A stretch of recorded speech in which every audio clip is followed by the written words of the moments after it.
નમસ્કાર, આપ જોઈ રહ્યા છો યુટીસી ન્યૂઝ।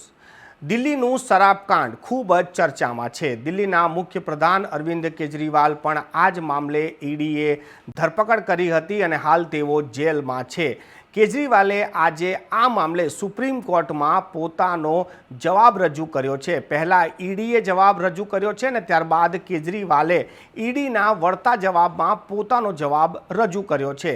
અરવિંદ કેજરીવાલને ઈડી દ્વારા જે ધરપકડ કરવામાં આવી હતી અને તેને લઈને સુપ્રીમ કોર્ટમાં આ મામલે અરવિંદ કેજરીવાલ પહોંચ્યા હતા। સૌથી પહેલાં ઈડીએ પોતાનો જવાબ રજૂ કર્યો કે તેમની પાસે 4 એવા સાક્ષીઓ છે જેમને સાક્ષી આપી છે। ત્યારે અરવિંદ કેજરીવાલે એ જ જવાબના સામે પોતાનો જવાબ રજૂ કર્યો છે અને આ મામલે અરવિંદ કેજરીવાલે ગુજરાતી ભાષામાં લખેલી એક હવાલા એજન્ટની ડાયરીનો ઉલ્લેખ કર્યો છે। અરવિંદ કેજરીવાલે જણાવ્યું કે જે 4 સાક્ષીઓના આધારે તેમની ધરપકડ કરવામાં આવી છે એ 4 સાક્ષીઓ ભારતીય જનતા પાર્ટીના સંપર્કમાં છે, તેમના સાથે હોવાના પણ સબૂત છે।